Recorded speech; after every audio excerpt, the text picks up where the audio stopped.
You're listening to episode 1 of D6 Pack, recorded on December 12th, 2016. Welcome to D6 Pack, the premier podcast about beer, board games, and the surrounding culture. On this episode, we will introduce our palates to Atwater's Blueberry Cobbler Ale, discuss what's crackin' in the D6 update, and reveal our top 6 board games of all time. I'm Travis Keatley, and here are my co-hosts. I'm David Westfall. And I'm Todd Marsh. Let's dive into our new brew for this month's episode. So on today's episode, we're going to start off by cracking into a Blueberry Cobbler Ale by Atwater Brewery. Just to give a little background on here, I'm going to read the description from Atwater's website. Blueberry Cobbler is deceptively complex outing that features bready malts and dryness of fermented blueberries, light vanilla and blueberry aromatics. Strong, yet the flavors play well together. A widely interpreted style that has its roots in the tradition of blended beers at the tap. Porters are regarded as the first English ales with great followings. The modern porter ranges from brown to deep black, with ABV just as variant. And the alcohol content of this beer is 8% with an international bitterness unit of 38. So, wow. Let's crack into it and see what it looks like. Let's get cracking.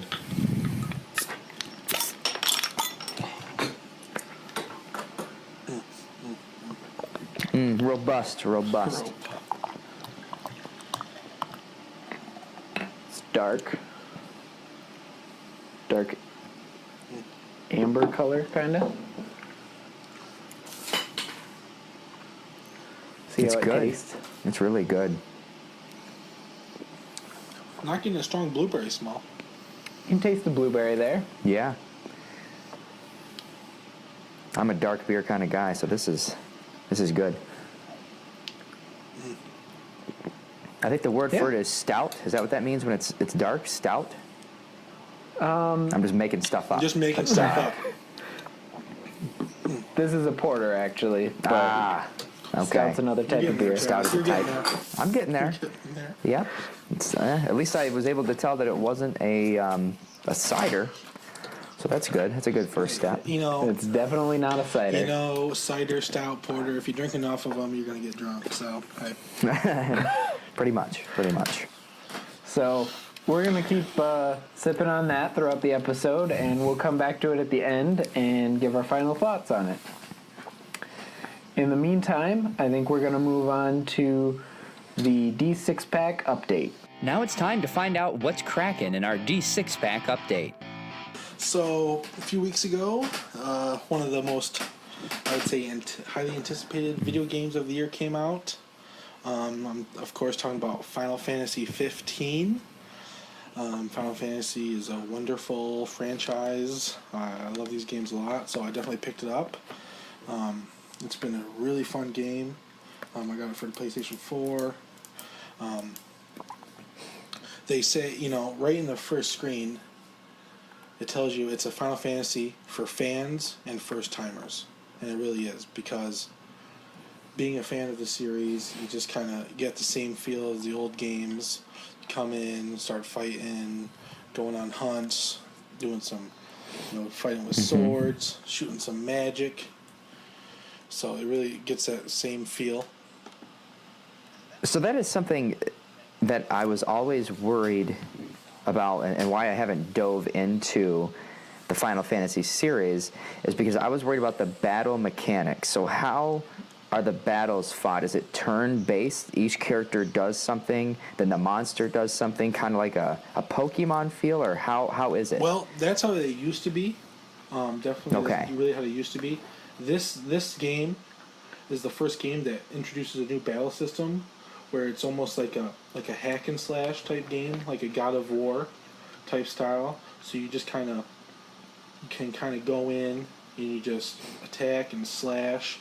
And for people who don't know, the story it follows beside this prince. His name is called Prince Noctis, Okay, and it kind of follows him and his buddies, his like best friends, follow along with him, but they're kind of like his knights. Is really kind of what they are. They're meant to protect him and in his adventures. So you're kind of fighting alongside with them, and sometimes you'll do an attack and it'll just cut into them doing like an attack right away, and it makes like kind of like special moves, and Okay. you can do magic on the fly and all that stuff. So it's a really cool style. That's why they say it's kind of like a really a Final Fantasy for first timers, because it's this new system. Even if you're coming in, it's this new system. Everybody has to learn it. People who've played in the past and new players. So it's like a perfect jumping in point to learn a new fighting system. So you have NPCs in this game that just fight alongside you? Yes. You control one character, the Prince. Prince Noctis, right? Noctis. Okay. Yep, and then the other characters just fight alongside you. Now, I don't have a lot of experience with Final Fantasy, but in the past ones, didn't you kind of control the other members that joined your team? Yeah, you kind of, like Travis said before, it was like a turn-based. You chose what all your people would do. It would do it, and then the monster would attack, and you go through that back and forth, back and forth. This, they attack freely, but you can, like, command them to do certain things. You can say, I want you to do this attack right here. You can, set them up to do that and stuff like that. But most of the time they're fighting freely, for themselves. Do you feel like that limits your control compared to the previous Final Fantasies? I mean, yes and no, because like you said, it was so easy before. You controlled everybody. And so it was, you could do anything, you had to do everything you wanted. This time it's a little more free-flowing, but the focus needs only be on your one character, because it's so, so hack and slash, and so fast and quick, you wouldn't be, like, it'd be too confusing to control more than just, one person and then just kind of helping the others out. So you don't miss it? No. Okay. Now, another for your other characters, can you like equip different weapons for them, or is that all automatic too? No, all the customization you are still in control of. Okay. You set up what their you can set up their gear and their armor and their weapons and stuff. They're limited to certain things. Like one character can only use like 2 different types of weapons. So one of those 2. So it's kind of, and then another character uses 2 different weapons. And the third character uses 2 different weapons. So, okay. And you, as the one character, you can use any weapon. So okay. that's so it kind of, they kind of do their own thing, and you can do anything. So that's pretty cool. That is cool. Yeah, and then I'm looking forward to trying it. I know just from seeing the videos, I mean, it looks beautiful. Like the world just looks amazing. Yeah, it's one of the coolest looking Final Fantasy so far. But they've always been like. Pretty. Oh yeah. Like even when it was like Final Fantasy 9, I think was the first Final Fantasy I played, and it was on PlayStation 1. And even then for a PlayStation 1 game, it was like the most beautiful PlayStation 1 game. They've always been like at the top of like art and they set the standards. Yeah. So it doesn't. It's still one of the most prettiest games. Very cool. So for my first topic, this is a surprise to you guys, more so for Todd than for Travis, because I know you've been getting into RPGs lately, Todd. Oh my gosh. And I delved into my first. Oh my gosh. It not Dungeons and Dragons or anything that intense, but I played Dread for the first time. Sweet. And a friend made his own story, and it was sort of a haunted house Cthulhu mythos type thing. Lots of tentacles and madness and stuff involved in it, and it was actually fun. It was different than I expected. I kind of feel like RPG isn't as much of a game as it is kind of an activity, Experience. or at least for Dread. So for our listeners, Dread it's a RPG that instead of using a d20 to determine whether you're successful or you fail at your events. You pull blocks from a Jenga tower, and if you tip the tower over, then you die. But you can intentionally tip the tower over to kind of kamikaze yourself and choose where the direction of the story goes next while taking yourself out of the game. So we didn't do a lot of that. One character died early in the game, and then the game ended with a second player kamikazing himself, and then me and one other guy ended up making it out, and it was interesting. It was fun. Now, when did you make your own character, or did the person come with like pre-generated kind of characters? So he kind of knew that we were all kind of new to RPGs, so he didn't have us create a character. The character we were playing was ourselves. Okay. So any like equipment or stuff that we had was stuff that we had on us or that's like typically in our car. Okay, that's cool. So like I got to bring a flashlight and a knife because I keep those things in my car. Helpful. How long did it take? How long did you guys play for? Maybe 2 hours. Oh yeah, from start to finish. If that. Yeah, it's not a very long game. Like I said, only 2 people died in it. Right. And I think this was his first time creating a story, Right. so it wasn't like super long, but it flowed well, and he was pretty good at giving descriptions. If anything, I'd say that might have been his flaw, was that he got a little too descriptive. Right, kind of didn't leave it open for you guys. Yeah, it would have been nice to kind of just let the story develop more naturally than he let it go. So, from what I'm hearing with these types of games, Todd referred to this person as the dungeon master, I think, right? And when you were playing your game. That's only for D&D. Okay, now is that the role of that person to make up the story as it goes, or are you creating the story yourself? How does that work? So in D&D it's called a dungeon master. In any other RPG it's called a game master. Okay. So they kind of like build a basic framework of the story that guides you through it. Okay. But you are making the decisions about what you want to do, when you want to do it, and like how you go about it.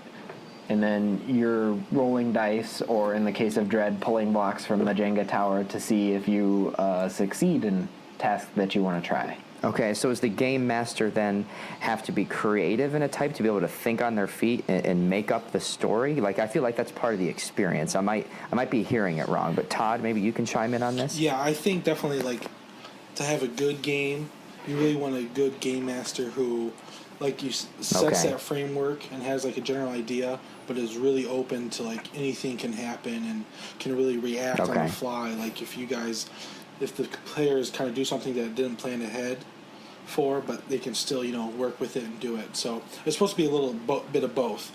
The game master kind of creates a world, but the players also help shape that world. That's kind of like the goal. Gotcha. So, Well, that does sound cool. Yeah, it's a really cool. RPG. I've never had a chance to play it. For people who kind of want to kind of see this further, I would suggest going online, going to YouTube, and go watch the tabletop episode of Dread.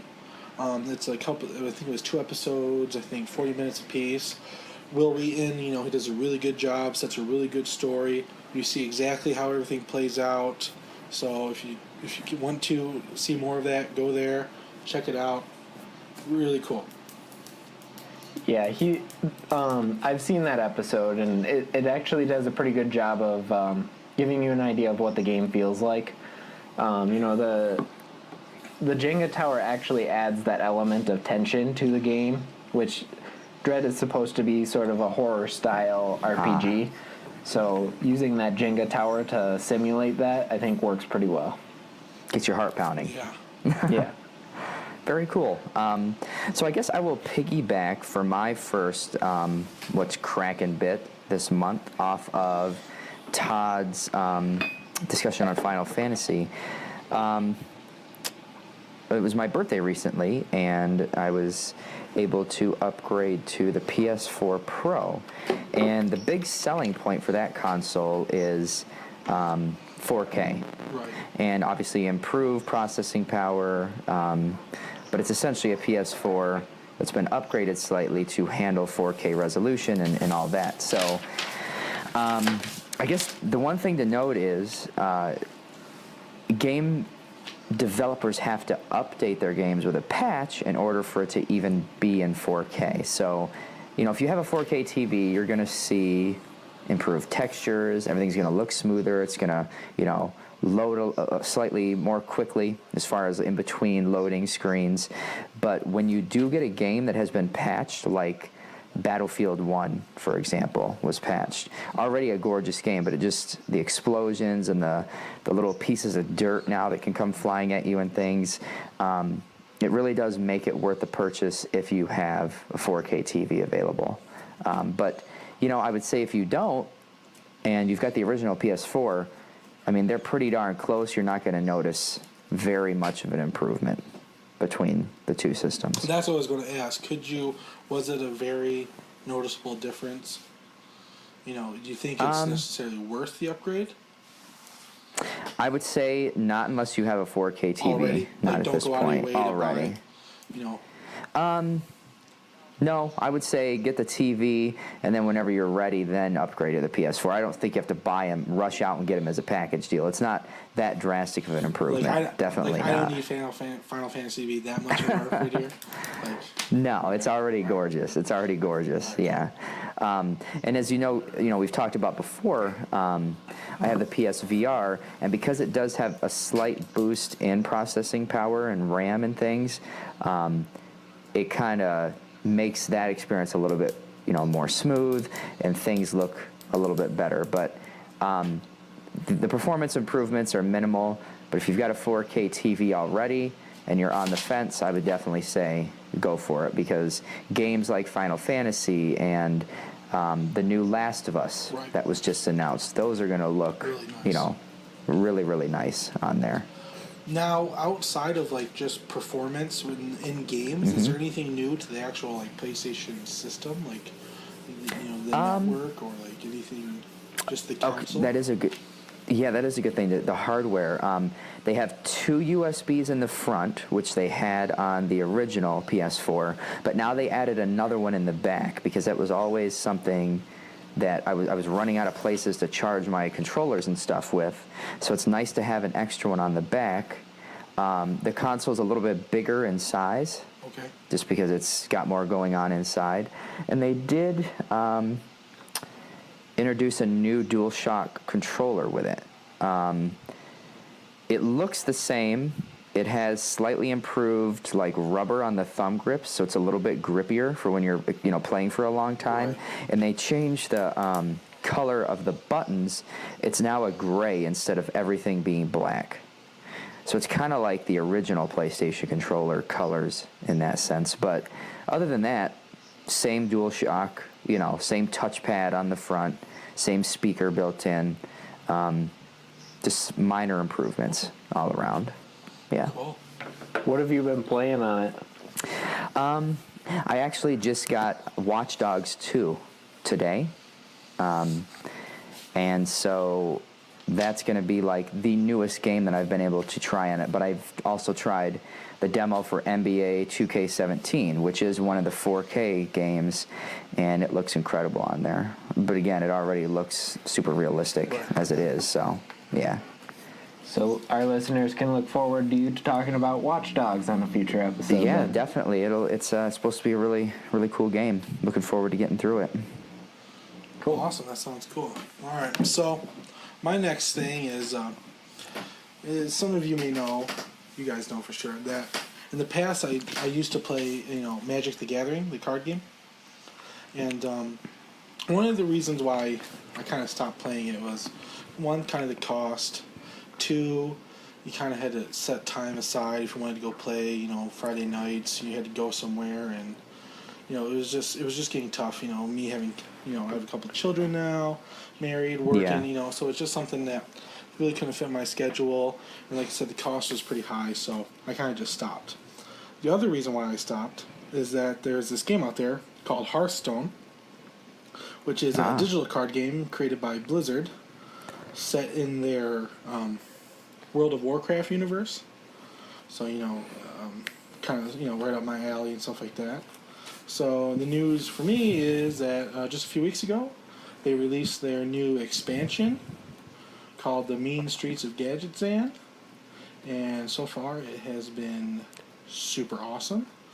I've gotten, their expansions, like when Magic comes out with an expansion, they bring out like 200 cards at a time, new cards, and some of them cost, upwards of $40, $50, and you have to get multiples of For each. one card? One card, yeah, and you normally have to get multiples of each, if you really want to play and win competitively. Mm-hmm. So this game, you can't buy cards singly, but they only released like 100 cards for an expansion.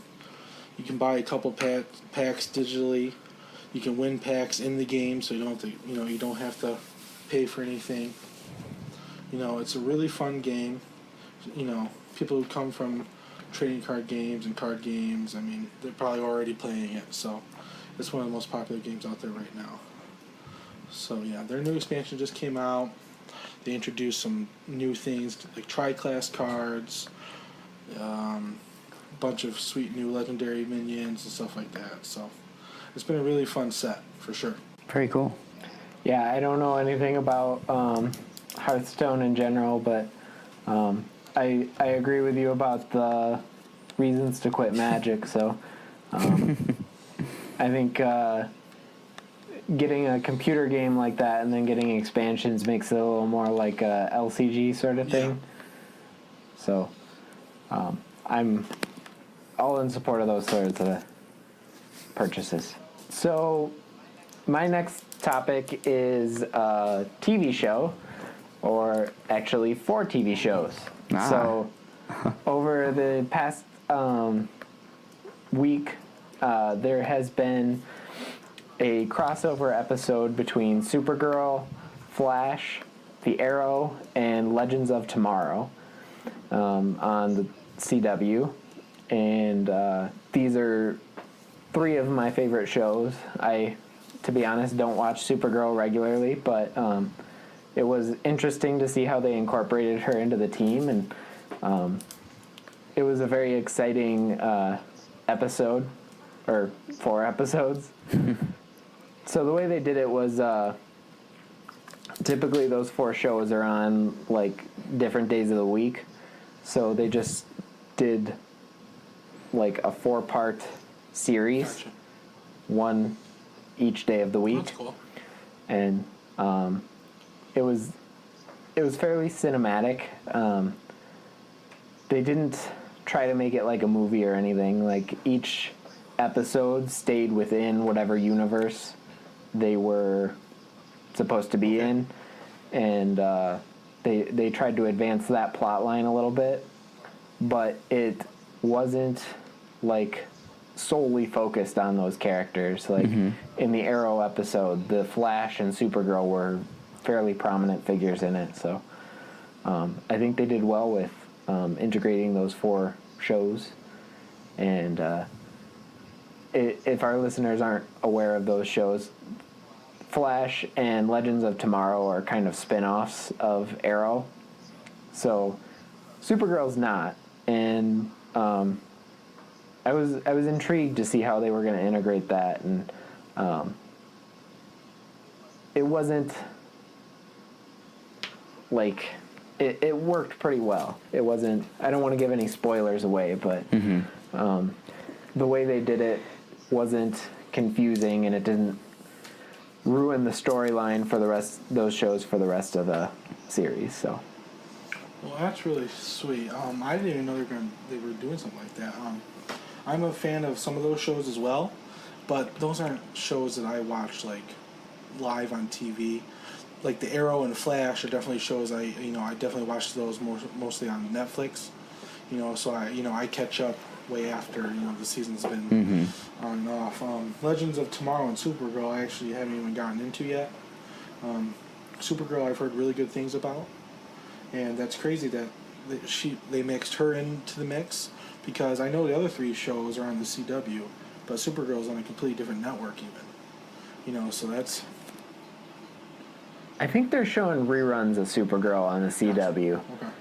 And the parent company is the same, but it wasn't like they're trying to imitate Marvel's movie franchise or anything. Like, in those, like in Agents of S.H.I.E.L.D., it's their stuff's going on, and then when the movies happen, you're just expected to know what's going on with that stuff too. But this one, it helps to know, but you're not like completely out of the loop if you missed one of the other episodes.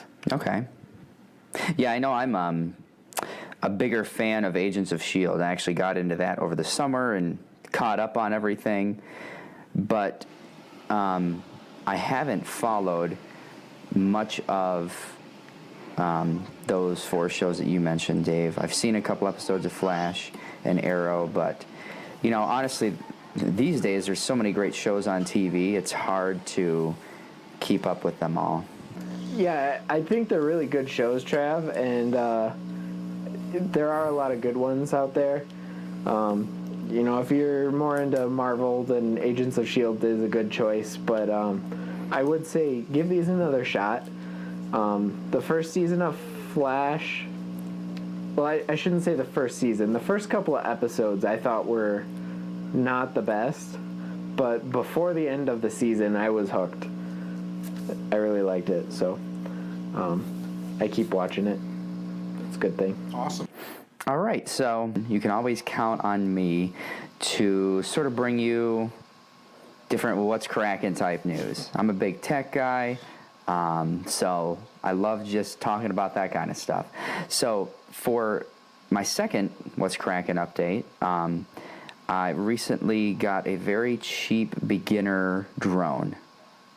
And I know that, drones are out there. The military's been using drones, blowing stuff up. That's not what we're doing with them. But I really, really liked, and I thought about purchasing because they had some good Black Friday deals, DJI. It's called the DJI Phantom. They are the big drones that you can use to take videos with. You got like a mile range on some of them to go, although I can't imagine not being able to see it and then getting it back. I mean, that would be scary. But I thought, it's not smart to make... You'd probably fly from the screen, wouldn't you? Do, yeah, but I'd lose signal and it'd be gone. But, yeah, exactly.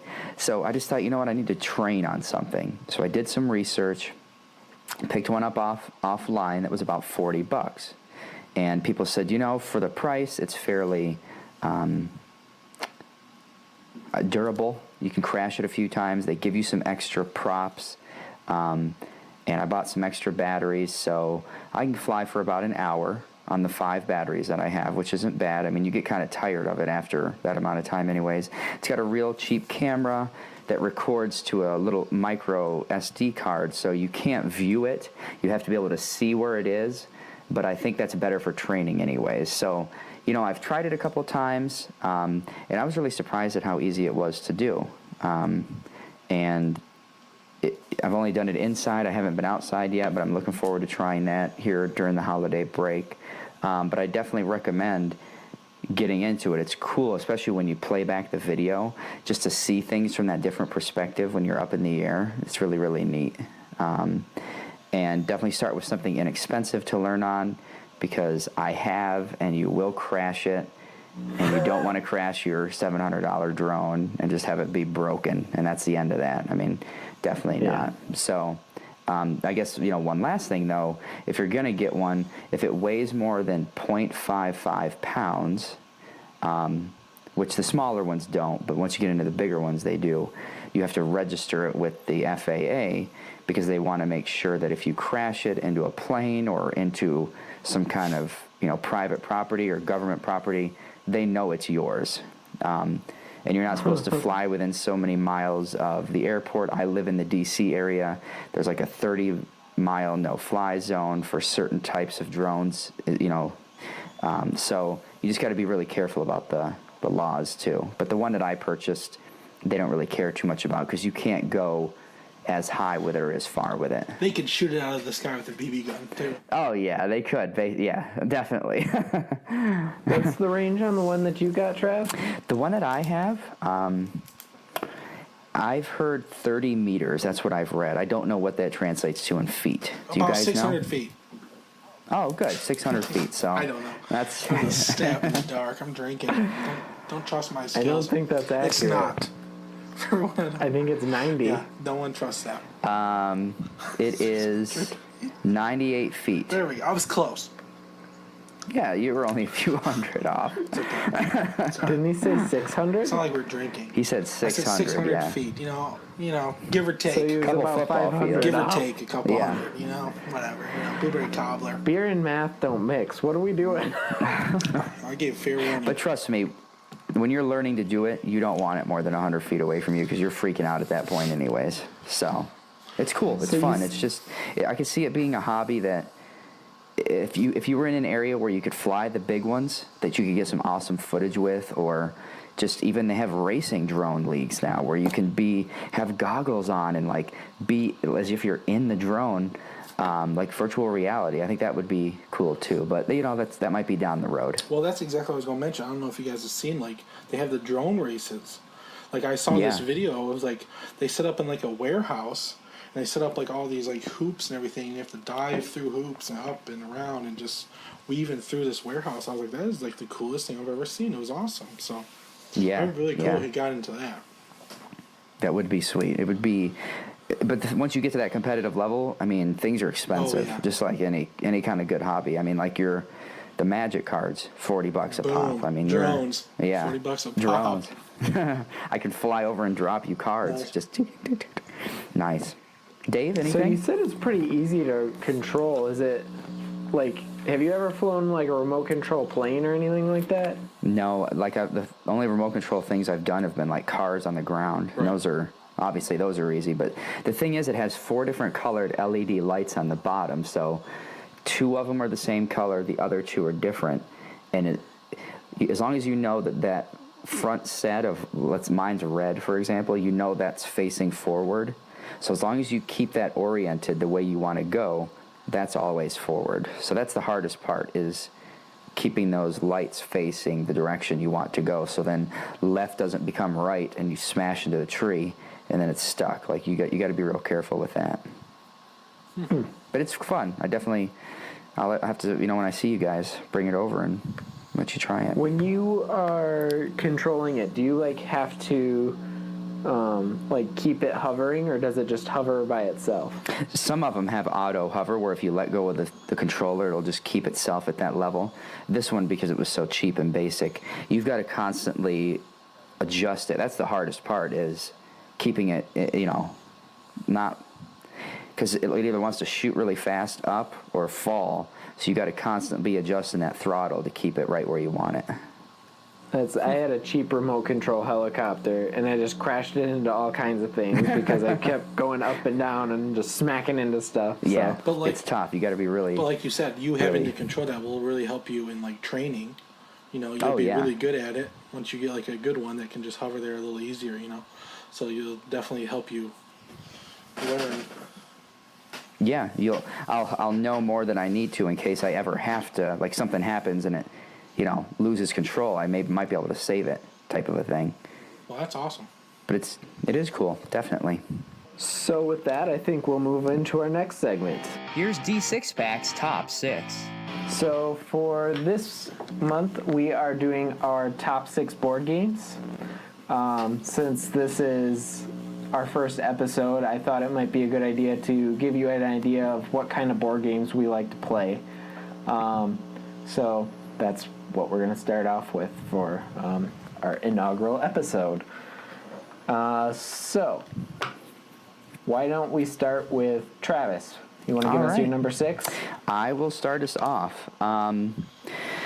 So my number 6, and I'll preface this with, I'm not as well versed as you guys are, but I'm really trying to get into it because there are a lot of cool games out there. So these I thought were, of the 30 or so odd games I've really played and been able to experience fully, these were the top 6, and it's hard to choose. But Spyfall by Cryptozoic Games is my number 6, and I really enjoy it because I'm a fan of games that allow you to have witty banter and discussion between all the characters at pretty much any time. I know some people are really into the strategy games where you're thinking 12 steps ahead and you've got 4 different tasks that you're trying to accomplish. And so, that hasn't been my style as of yet. I might get into that in the future, but with Spyfall, a character, somebody in the group is the spy, and the others are trying to figure out who that is, and you're trying to kind of hide the fact that you're the spy by having people ask questions. What's the weather like where you are? And you would say blah, blah, blah. And you're trying to be vague enough to show that you're not give away where you are, but you don't want to be so vague that people are like, yeah, you're the spy, because you're not giving us anything specific.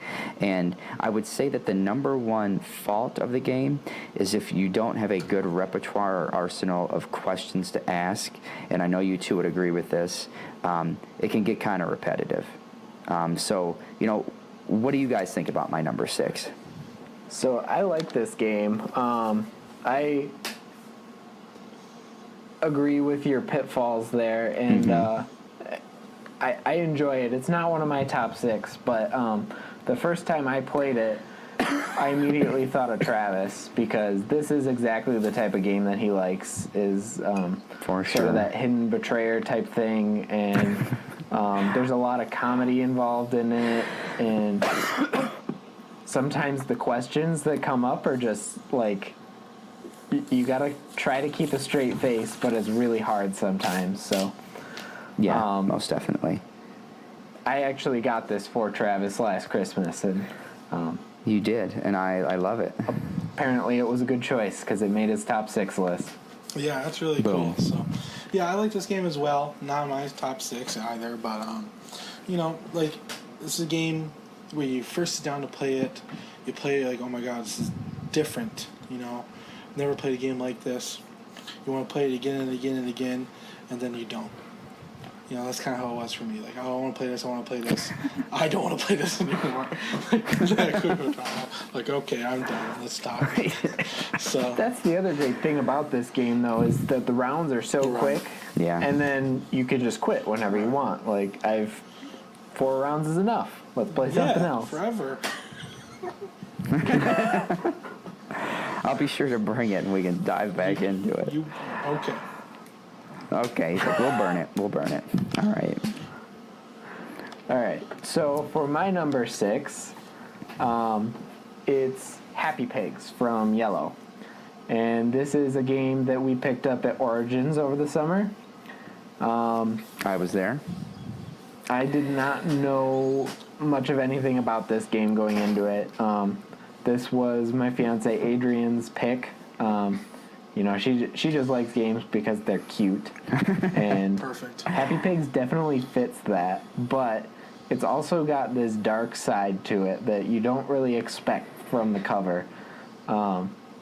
And it can be a cute game that you can play with your family and have it be nice, and you're just raising these pigs to sell them off and get more money. But if you're playing with your adult friends and you've got your little inside jokes, then you come and you just hit something and everybody just starts cracking up at Happy Pigs. So that's my number 6. Yeah, I haven't had a chance to play this game, but I've seen it, and like you said, yeah, I could definitely tell Adrian would love this game. Super cute, super, pretty, good quality components and everything. Yellow is probably one of my favorite companies when they make games. They have great quality things, so I definitely want to try it for sure. So next time I see you, gotta bring it. Yeah, as I mentioned, I was there with Dave and his fiance Adrian when they bought it, and I swear the number one thing that we commented on wasn't necessarily the gameplay itself, but was how many jokes or quips we could make about the sweaty, happy pigs. I mean, it was hilarious. I mean, if you want to simply buy it for comedic effect, you could do that too. But the gameplay was fun.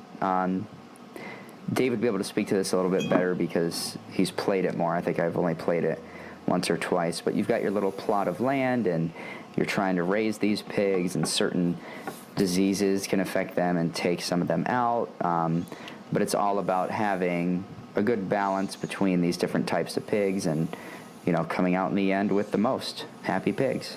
So, yeah.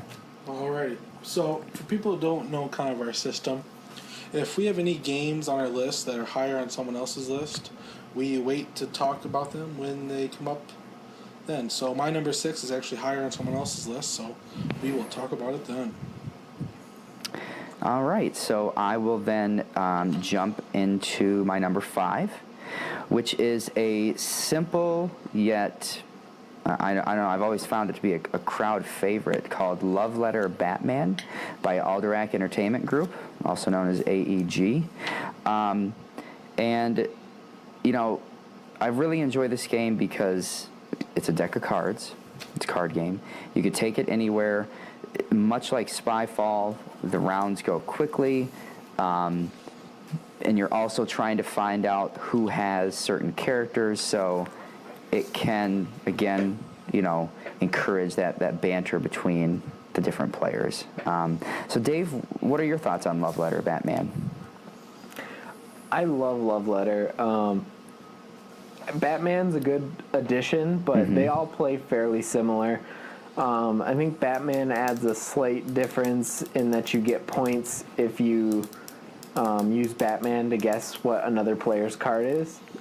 I've never actually played the regular edition of Love Letter to know Yeah, me either. that for comparison, but that's what I've been told. However, I am interested because they just came out with a new Love Letter that I think they're calling it Love Letter Deluxe. Okay. But it's basically a party edition of Love Letter. One of the things that I don't like about Love Letter is that it's only a 4-player game. You've just got a tiny little deck of cards, and it plays super quick, which is a good thing, but you can only play with 4. So this new edition plays up to 8. That's going to solve that problem, definitely. So I'm interested to see how that one works. And I think Love Letter is a good choice. Didn't make my list, but I'm glad it made somebody. Yeah, I agree with you. Love Letter didn't make this Batman Love Letter didn't make my list, but it would probably be in my top 10 games for sure. I love this game. Super, fast, simple, small. You can just set it up and start playing. With people who've played it before, new players, all that. So I would only want to play the Batman version of Love Letter because I just, the cards are really cool, the artwork's cool, I love the characters, all the characters. Yeah. It's easier to jump in, with people, so love the game, good choice. All right, thank you. So my number 5 is Pandemic Legacy. And, I didn't really like Pandemic by itself. I'm just not a big co-op game person, so Pandemic always felt a little dry, I guess, for me. But the Legacy system takes Pandemic and it makes it like a cinematic experience. So it actually feels like you're working your way through a television series, but you're a part of the story. And that was just something that I don't get in many other games.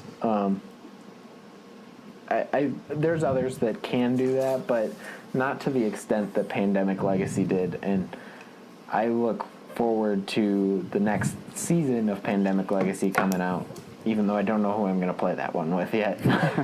Yeah, really good choice here. Pandemic, the original game was, I think, the first cooperative game I ever played one of the games that really got me into the hobby. And Pandemic Legacy is just a super duper blown out version of Pandemic. So much more stuff, because it's a legacy game, so it has that aspect where, each person who buys the game, it's going to play out differently for them as it does someone else. So, secrets and learning stuff. Really cool game. I really want to play it. I don't have it. Haven't played it yet, but I definitely want to. I don't believe, and maybe since I play most of my games with Todd and Dave, have I played this before? Not Legacy. You might have played regular Pandemic. Is Pandemic, the premise is you're trying to stop a virus? Yes. 4 viruses. 4 viruses, and it's a map of the world? Yep. Yeah. Okay, yeah, it's vaguely familiar. I think you played with me a long time ago, Trav. Maybe over probably 2 years ago now. It's been a while. Okay. Well, I don't want to really give my opinion on this one too much because I don't feel like it would be very helpful, honestly. So I will pass on that. Wow. So that's Pandemic Legacy by Z-Man Games. Awesome. All right. So my number 5, again, they actually higher on someone else's list, so I really don't have a chance to talk yet. Next. So mine is not higher or lower or wherever. It's just my number 4. And my number 4 is Codenames by CGE. And, I really, I don't know, this game just stuck with me because, as you can see, the theme of my games are ones that involve and promote discussion between characters and sort of trying to figure out what's really going on or what do they mean by what they're saying. So for our listeners who don't really, aren't familiar with this game, basically you get 20, you deal out a grid of 25 words, I believe, and you have 2 teams. You can divide however you wanted to, and each team nominates a team leader, which would be the team leader for that round. They get a little card that has either blue, red, beige, or 1 black square, which you don't want to have your teammates guess. And you have to try to get them to guess these words that are laid out in the grid by saying 1 word, I believe it is. And your goal, you try to get them to guess. You can say blue 4. So you're telling them, well, blue, whether it be, it's probably not the color, but blue has something to do with those 4 words, and they can guess up to 4. I think maybe even 1 more than what you said. 5, right? Is that how it works, Dave? Do you add you get 1 on? 1 more than the number. Yes, you get 1 more than the number. But basically, you want to fill in your team's colors, okay, and it's all dictated by this little card you get. You want to be the first team to fill those in, or you don't want to be the team that guesses the deadly assassin word, essentially. So, it's a different take on games. There is a little bit of strategy, but it's all about your ability to give clues that can get the most cards guessed per turn. So I really like these games that promote interaction in a party type environment, for sure. So I actually agree with Travis on every aspect. This is actually also my number 4 favorite game of all time. Everything he said, a really good team game. It can be tough at first if someone's kind of bad at giving clues. It can be rough.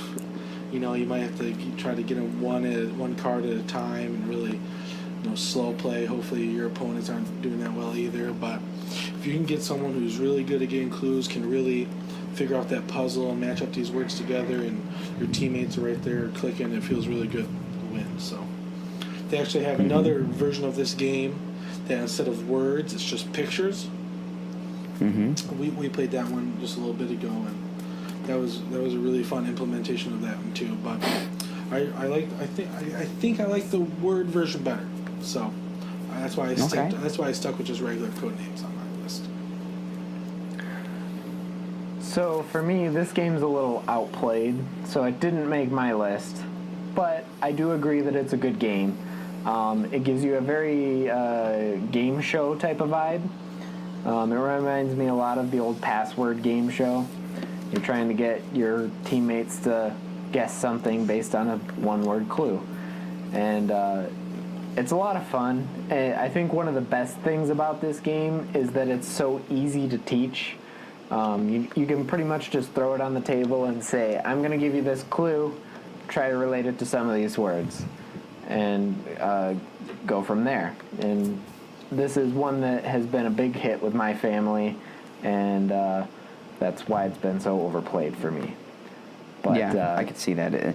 I mean, it's kind of a double-edged sword because you can overplay it, but because it's so accessible. But at the same time, it's easy for people to pick up and play too. So, yeah.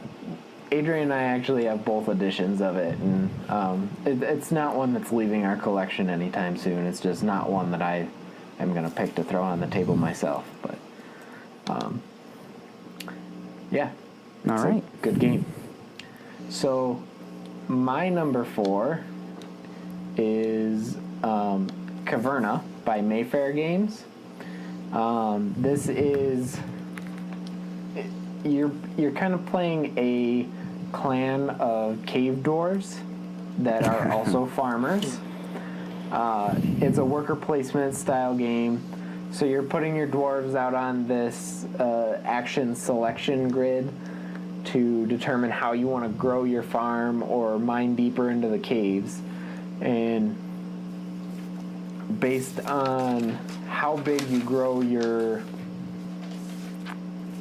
colony, I guess, by the end of the game determines points you get. It's very point salad at the end. You get a little bit of points for this, a little bit of points for that, a little bit of points for everything else.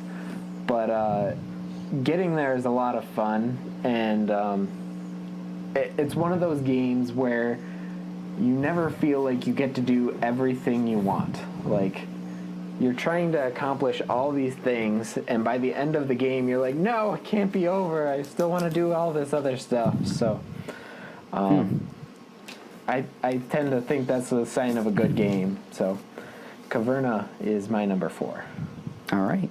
Yeah, this is a good pick. I've played this game with you, Dave, a couple times, once or twice, I think. This is something we like to call a really heavy game. A lot of decisions, a lot of different things you can do. You can definitely overthink things and kind of get frozen, or get stuck. And it's also one of those games where you plan on doing something, you really want to do it, bam, the person right before you does it.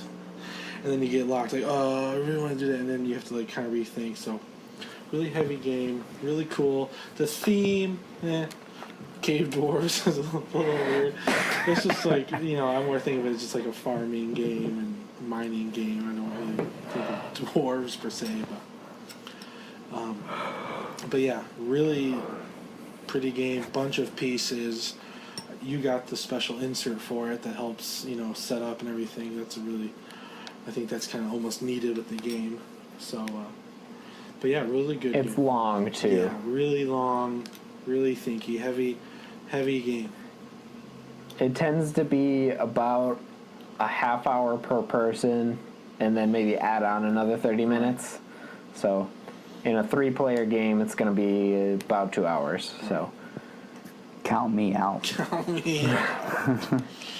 That heavy games are not my forte. So I'll just leave it at that. Moving on to number 3. What do you got, Todd? Okay, so my number 3 is here. So my number 3 is Star Trek Ascendancy. This is made by Gale Force 9. Now, David, you own this game. Yes, just I the last do. time I saw you, just a few weeks ago, we played this game, both for the very first time. That's the only time I've played this game. And just that one playthrough, it is already my 3rd favorite game of all time. Something about this game, we were playing it, I loved it. Just the pieces, the exploration, everything. And I'm not, by any means, I wouldn't call myself a Star Trek fan at all. You're not a Trekkie? No, definitely not a Trekkie. I like the newer movies. That's really it. I never really watched a TV show. don't really want to either. So it's definitely it's not necessarily like Star Trek that's pushing it, but just the actual game itself. You know, for people who don't know this game, you know, the base game comes with, you know, 3 factions, you know, so up to 3 people can play the base game, and, you know, expansions are coming out. Each expansion is another faction, and it just adds more and more to the game. 3 players, 4 players, 5 players, and hopefully David liked it enough that where he's going to get some expansions, because I would love to play some other things with this. I might pick up this game myself, just because it's just, I loved it that much. So yeah, Star Trek Ascendancy, my number 3 already. So I really like this game too. It hasn't made my list because I've only played it that one time so far. But I did really enjoy it. There's a lot of stuff going on, a lot of different moves you can make. And this may make my top 6 sometime in the future, but I've got to get a couple more plays in and make sure that it's something that's going to get to the table on a at least semi-regular basis. This is another long game. This one, they say it's an hour per player, and based on our experience, that's about accurate.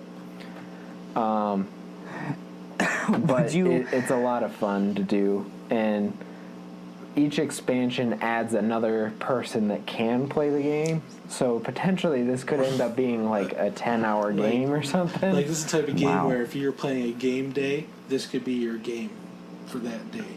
Yeah, you know, enough people, that day. And me, I'd be happy. I mean, so much fun. And maybe it helped that I won that game. Maybe that helped to boost it up. But even now, when just playing it, the decisions you get to do, exploring the planets, this and that, building up your colonies and your species and all this. It was just, and the interaction was nice, fighting other players, you know, trying to, you know, either go the attack route or diplomacy. Fun. So how would I haven't played this yet, but I'm sure I will based on how you guys are talking about it. How would you compare it to the level of heaviness with Caverna, if we're looking at it in comparison to Caverna? Is it as difficult to grasp? Is there as many decisions to make? No? No. There's a lot of spaces in Caverna that do different things. Okay. This one, it's just it's kind of an area control game. So Okay. your decisions are more like, what strategy am I going to take next? Okay. And it's that type of game.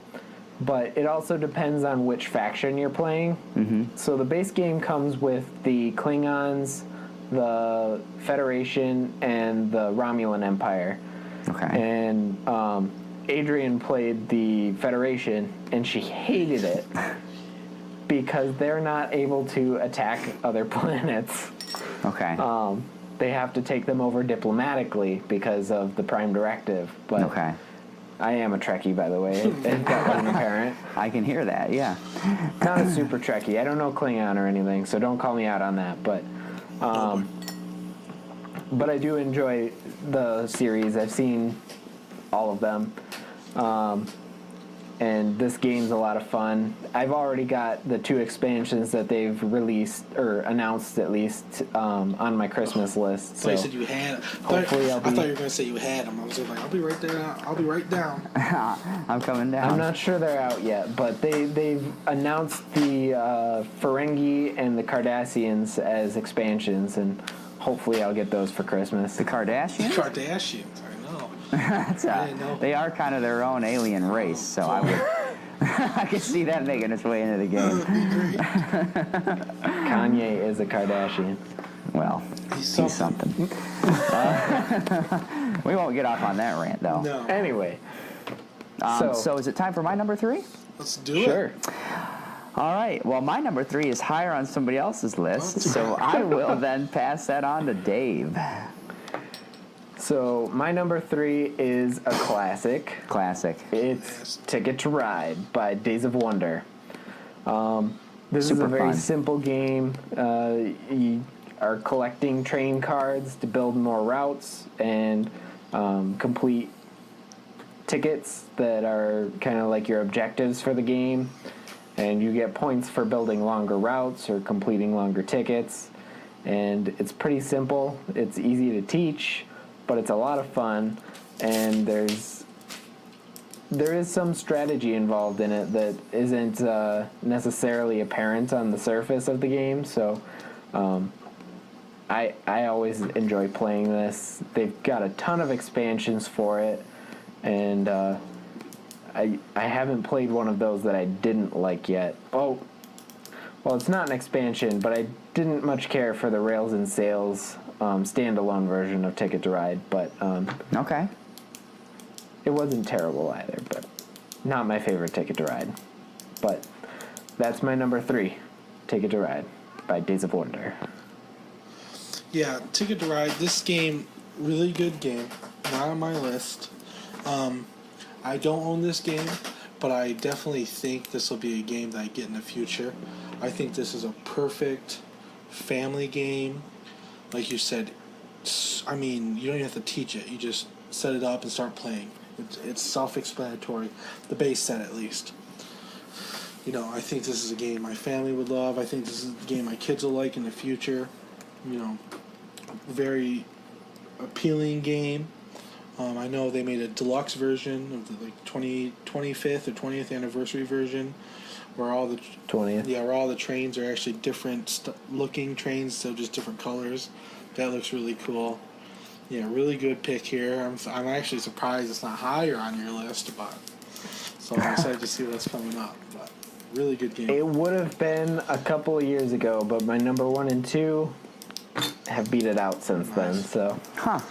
Yeah, I also enjoy this game. You guys have touched on all the reasons why, but it's just, I don't know. It's really cool to, you almost feel like you are the, I don't know what you would call it, the rail master. I'm just making up stuff now, but that you feel like you are expanding. 3 sips of beer, just knocking Travis on his ass. The rail master. Anyways, just know that it's a fun game, and I highly recommend it. Alright, so moving on to number 2. I think I'll start this one off because this one is actually lower on someone else's list. Oh boy. And that is Orleans by Tasty Minstrel Games. And this is a bag building game. You're placing workers out on this board to collect new characters to put into your bag, and they are helping you to explore and build upon this kingdom, I guess. Yeah, you're kind of making it, yeah. Not sure how you refer to it, but Orleans is the center city, and you're just kind of going out from there and exploring and building trade centers, and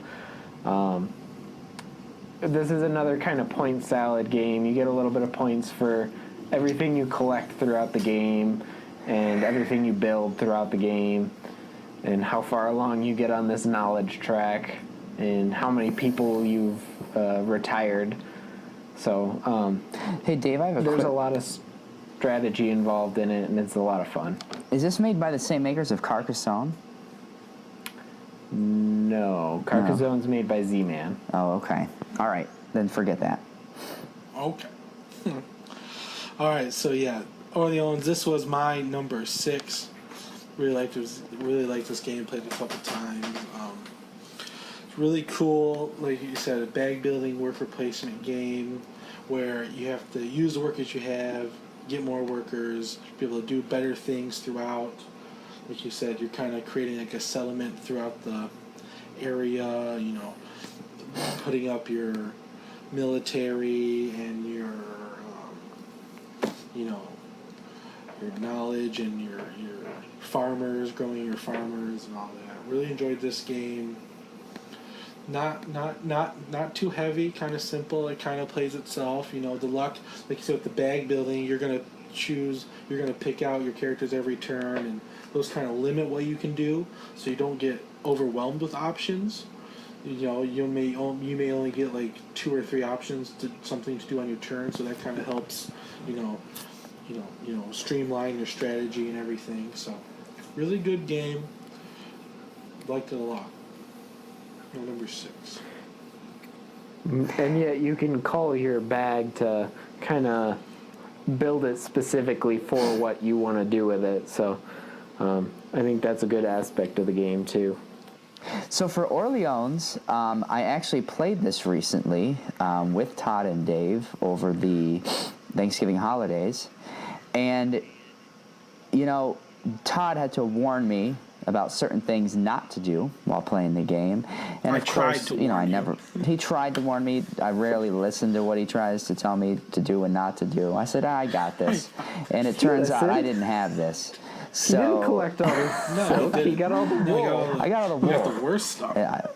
I did. I thought, it's getting cold. Everybody needs wool.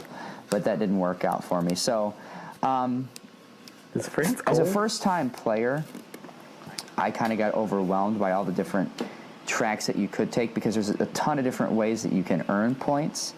And obviously you have to, and I feel like it's better if you were more comfortable and had played the game and understood it a little better more than one time if you truly wanted to be competitive in it. And I, obviously, this being my first time, I wasn't. I would actually like to play it again, though. It wasn't something that I totally hated. That's actually a good point. Yeah. Because even the first time I played this, I didn't do very well. Yeah. This is a type of game that you have to play it a couple of times before you fully grasp the strategy that you need to take. Yeah. I mean, I'm not even sure I fully grasp the strategy, but You grasp I have it a enough. fairly good idea. But this is a little bit heavier game than Travis usually plays, and I think he handled it pretty well. So knowing that he's interested in playing it again, I think is a good sign. Most definitely. Right, and just like like you said, Travis, the first time you played, you didn't really get the super hang of it, and that's why I gave you that. No. That's why I gave you that tip. Don't go after the silk, because that's exactly what I did my first game, and I just dive bombed and it just sucked. So yeah. You've got to your portfolio. I don't know, not your portfolio, but you have to have your hands in a lot of different baskets if you want to do well. Kinda, yeah. I agree with that. All right, so moving on to my number dos, or 2. It is Survive, Escape from Atlantis, or at least that's what it's now called. That Stronghold took over the game and published it, starting in 2011. It used to just be called Survive.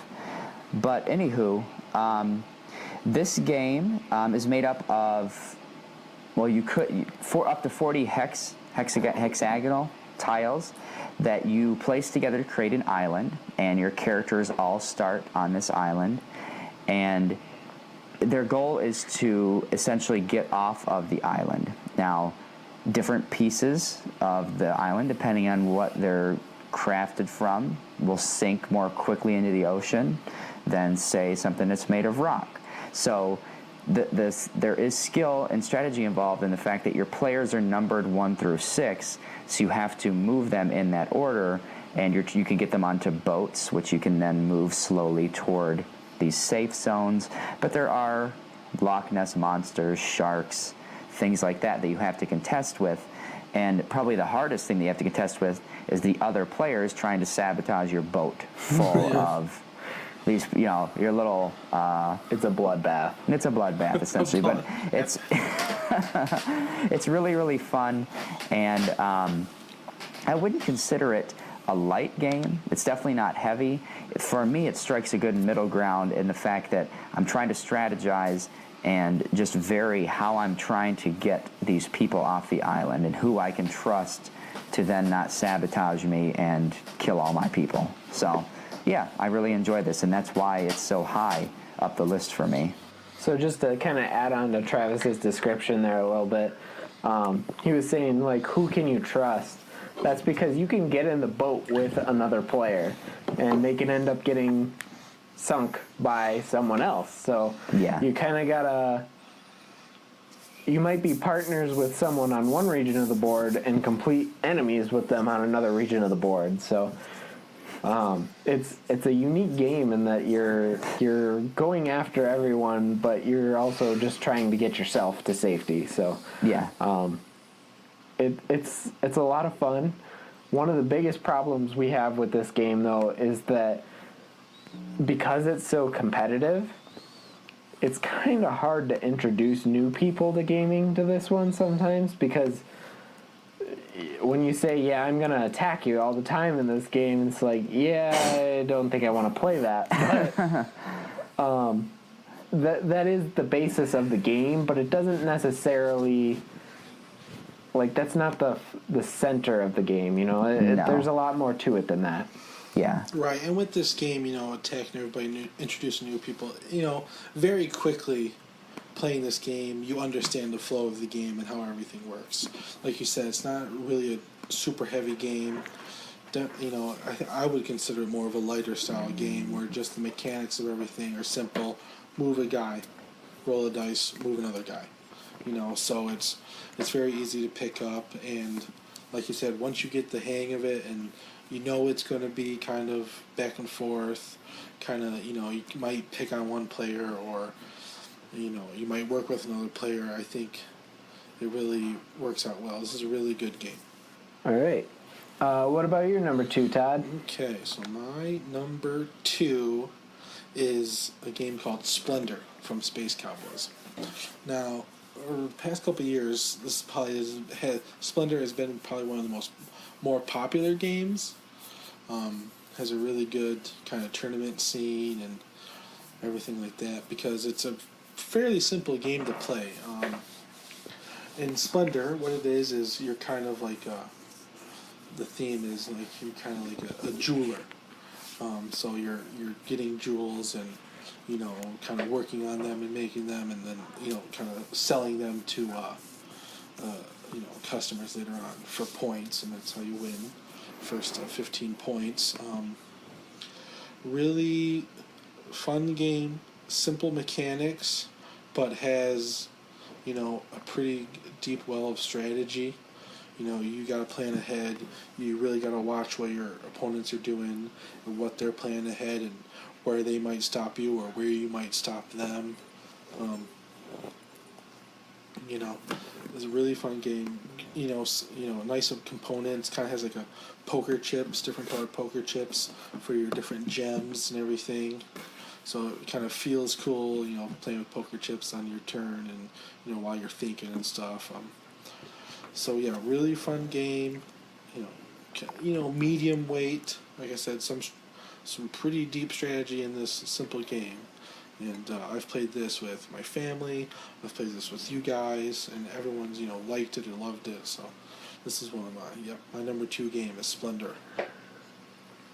So I agree with you. This is a very nice game. The components are all really like high quality. The artwork's pretty good. The problem for me with this game is that Adrian and I actually played in one of those tournaments you were talking about, and it kind of ruined the game for us. Like, we were amateurs going into that tournament, but it was like trial by fire. Like, you learn or you die. Like, I mean, not that intense, obviously, but You obviously learned. yes, I learned a lot about the game playing that tournament. It was so intense. Like, the people we were playing against were like so serious about the game, and that's just not how I had played Splendor in the past. But after having to play at their level to compete, it's hard for me to play down to like that beginner level of Splendor where most people start out at.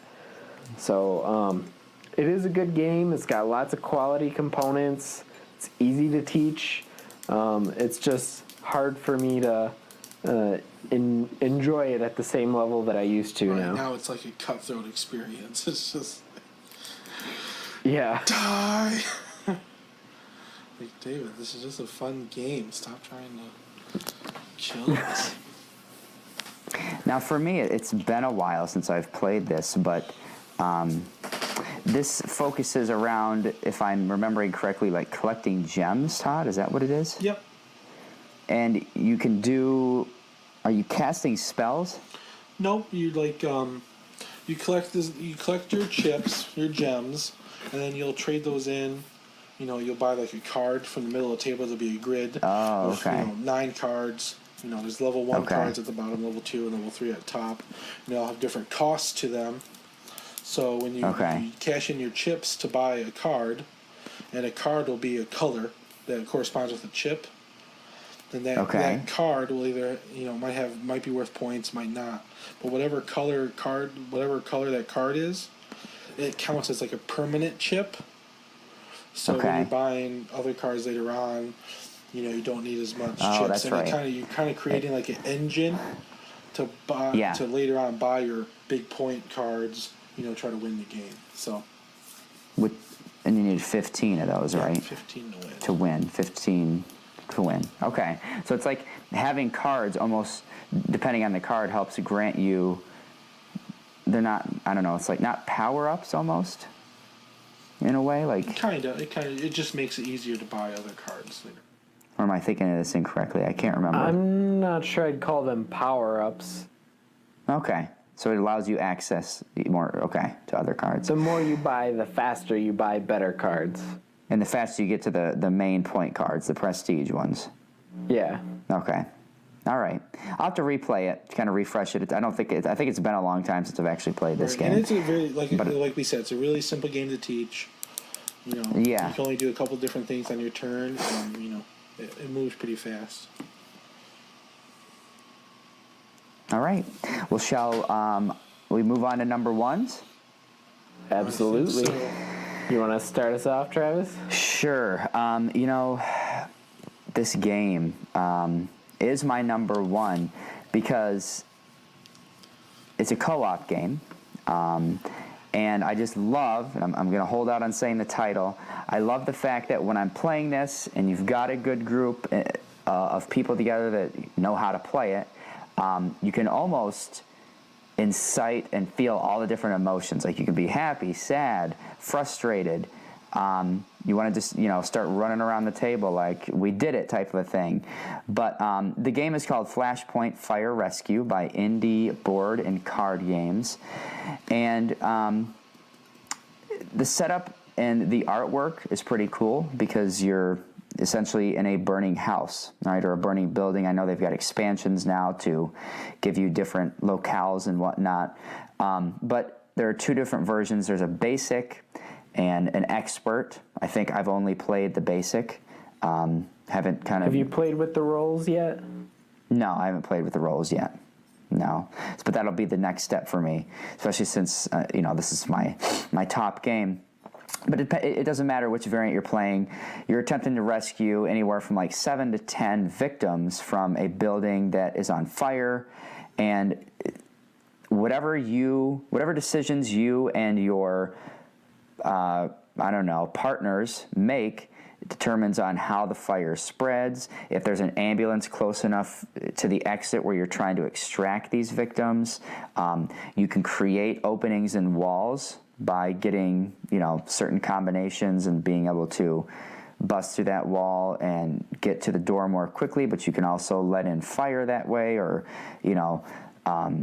choose, and there is a rolling mechanic, and Dave could probably speak to this a little bit better, but when you roll at the end of each turn, it determines where there is new fire, I think. Yeah, how the fire's going to spread. How the fire spreads, because it's broken into numbered quadrants. The whole board is. So, I don't know. You really don't know what's going to happen, but you just have to react to it and work as a team to get these people out. And I think more times than not, I have lost, by meaning I didn't get... 4 people died before the end of the game, and it still wants to keep me coming back because I know I can do it, and it's just a lot of fun. I agree. It's a great game. Didn't make my list, but I do enjoy it. I mentioned earlier that I'm not a big co-op person, Flashpoint is one of the ones that would make my co-op list. I like it for a little bit different reasons than Travis. I don't like the basic version of it, to be honest with you. It's fairly dry. I kind of think it's more boring than Pandemic. But I do like that it's an option, because having that basic game is a good introduction for new players. Yeah. And then that works them into the advanced game, which is a lot of fun. And that's where I like this game, because you get specific character roles and you get to drive trucks around, and it feels like you are working as a team to put out a fire, and it's a lot of fun.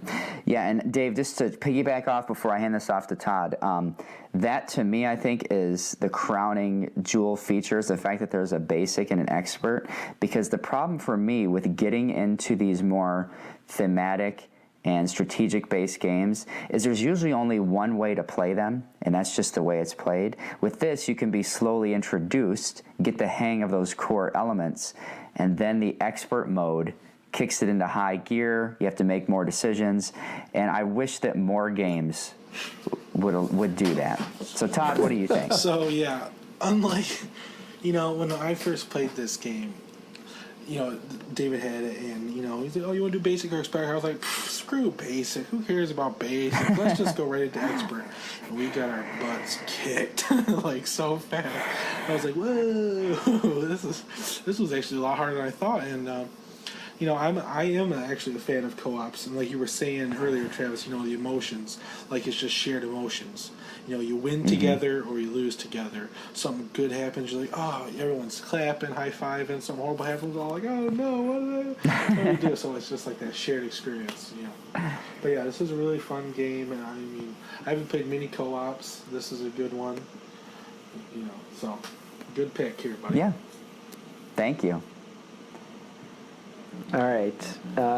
You want to go first or me, I'll Todd? go next.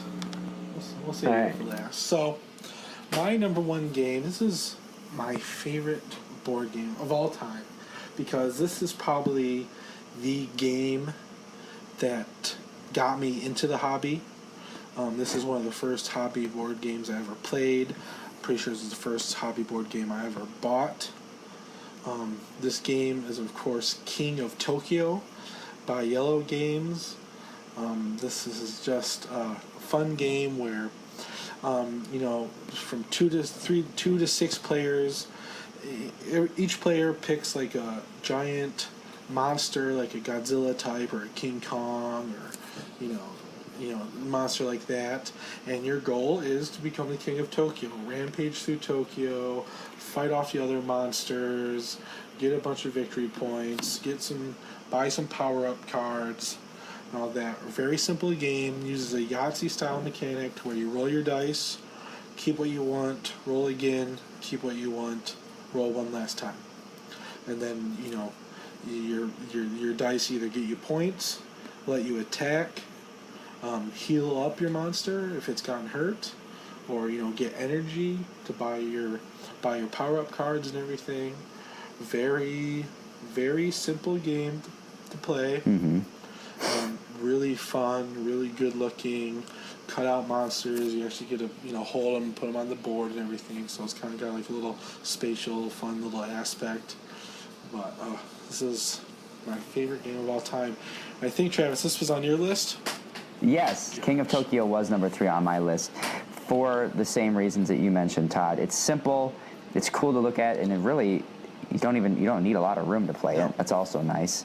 But it's cool when you have your monster, and you got to be strategic, because if you're in the city, you're getting pummeled, and you're like, I can't take it anymore. I got to get out of here. So really, I mean, I don't know. The game, in a way, and I'm trying to think of the word want to describe this. The outcome can change multiple times. Like 1 second you think you got this, the next second you don't, somebody else has. So it's just really cool in that sense. This one didn't make my list, but I do agree with you guys that this is a good game. It's a great gateway. I think this is one of the first games that Todd introduced me to, and I just liked how simple it was. It's easy to teach. It uses a mechanism that most people already know. Right. Mm-hmm. And it's a lot of fun. It adds a theme to Yahtzee, basically. Yeah. And it's just a blast. And, I bought King of New York thinking, Todd's got King of Tokyo, I'll just get something close to it, and we'll have everything. But I didn't like King of New York as much because it takes a simple, fun game and it makes it complex unnecessarily. I know there's people that like King of New York, and that's fine, but for me, I think King of Tokyo is better. I think it's because of that simplicity that it's such a good game, and I like that about it. So. Right, and that's, like you said, you have King of New York, and I put that with you. It was, there was a little more. So if people are ready for that next step, want that little more, then they have that. But like you, I do like this implementation better, a little more simple. This is a game I can't wait to play with my kids. Jackson and Owen and Jackson. I think Jackson will really like. Sometimes I just get it out and set up just the dudes and have them just play with the dudes, so that's fun. But yeah, this is my favorite game. And I actually have cool. The expansion for it, because in the base game you pick your monster, just kind of which one you like. They all work the same. They all, there's no difference between them. But the expansion adds these cards that make the monsters play differently. So that adds a little more strategy into that simple game without making it too overly complicated. I agree. Yeah, I really like just looking at because they can constantly keep adding these crazy monsters too. Right. I mean, that's fun. This giant penguin. Who would have thought of that?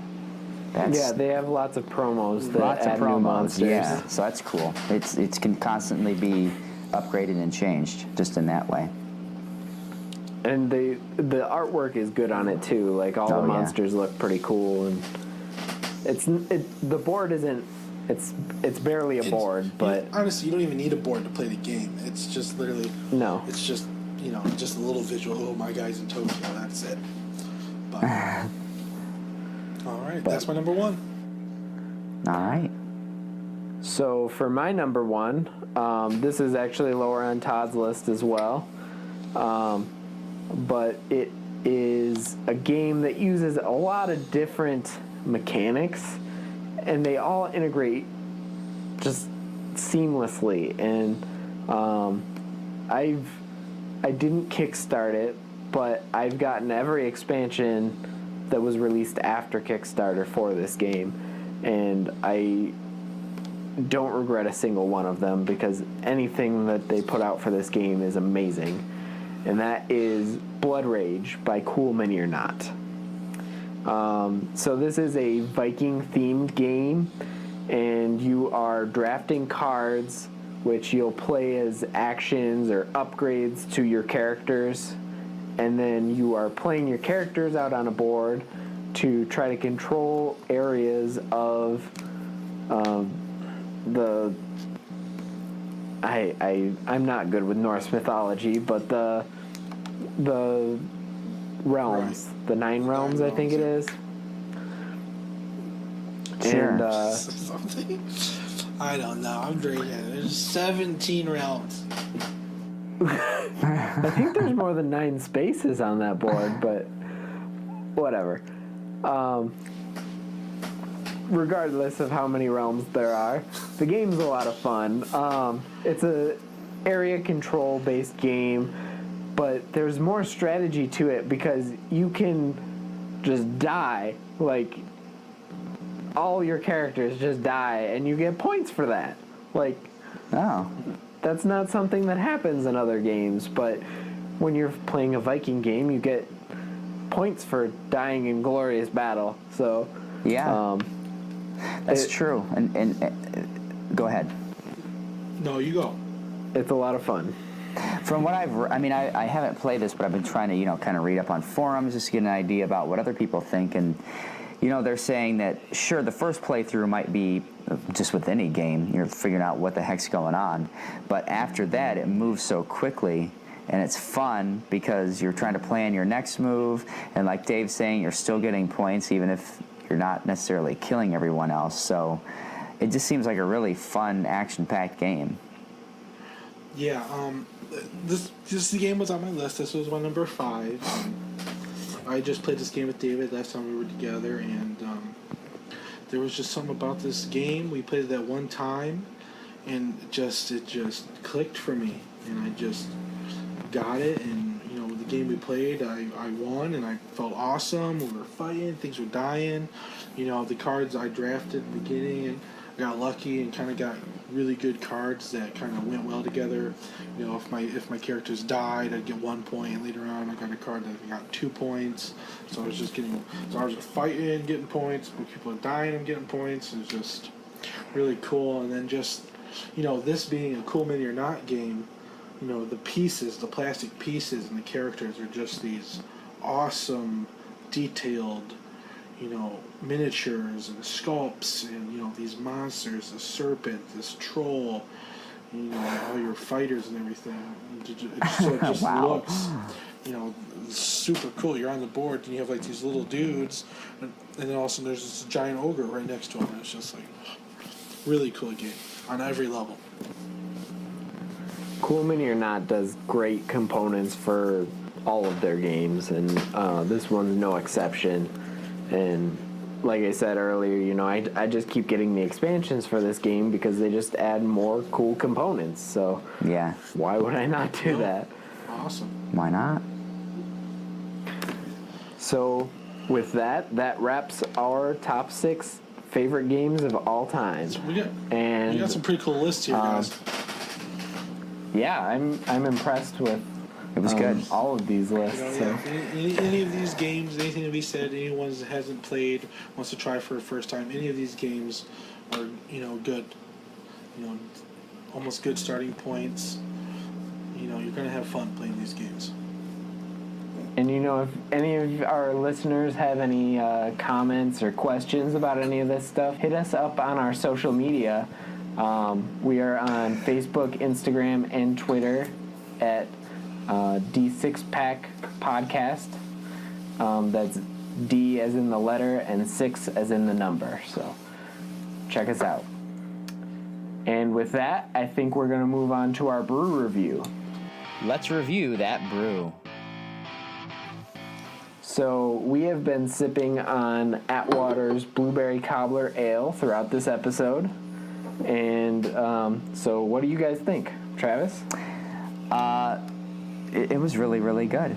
I actually enjoyed it. It's a darker beer for our listeners who obviously can't see it.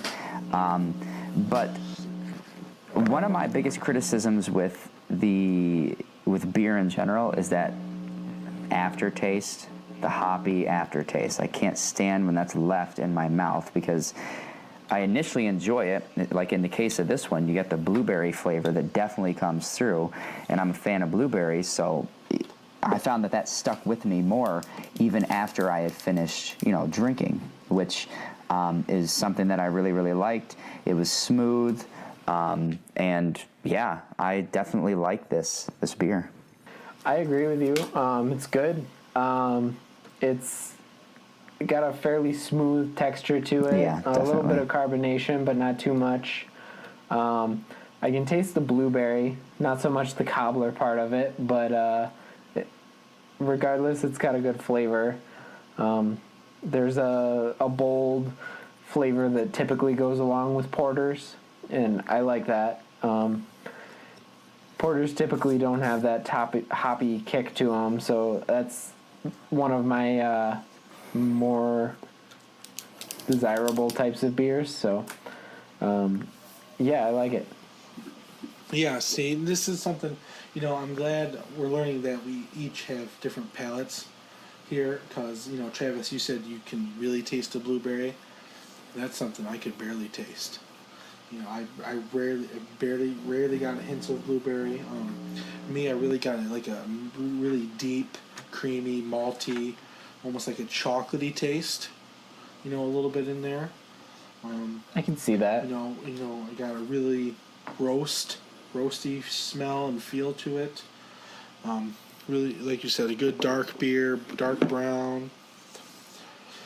Yeah, it was, it was easy. It was easy to drink. Wasn't harsh or anything. Smooth, really smooth taste. A little bit of an aftertaste. Not the greatest, but overall, yeah. So with that, I think we will move into our rating of this. And being on the D6 pack, we rate everything on a 6-pack scale. So if you are loving this beer and you can't get enough, that is going to be a 6. And if you just want to dump this out, then that is a 1. So let's go to you first, Todd. What are you going to give this one? Okay, so for me, this falls almost right in the middle. I'm going to give this one a 3 out of 6. Like I said, I really couldn't taste the blueberry, but I wasn't too upset by that. Blueberry is not really my favorite flavor or my favorite fruit by any means. I was getting a chocolate feel to it, and I don't really like that desserty, chocolatey taste in my beers, really. So this one fell right in the middle for me, 3 out of 6. It was okay. I could drink it. Would I have another one? Yeah, that's fine. But I'm not necessarily going to go out and buy a 12-pack of these every weekend. So 3 out of 6 for me. All right, Travis?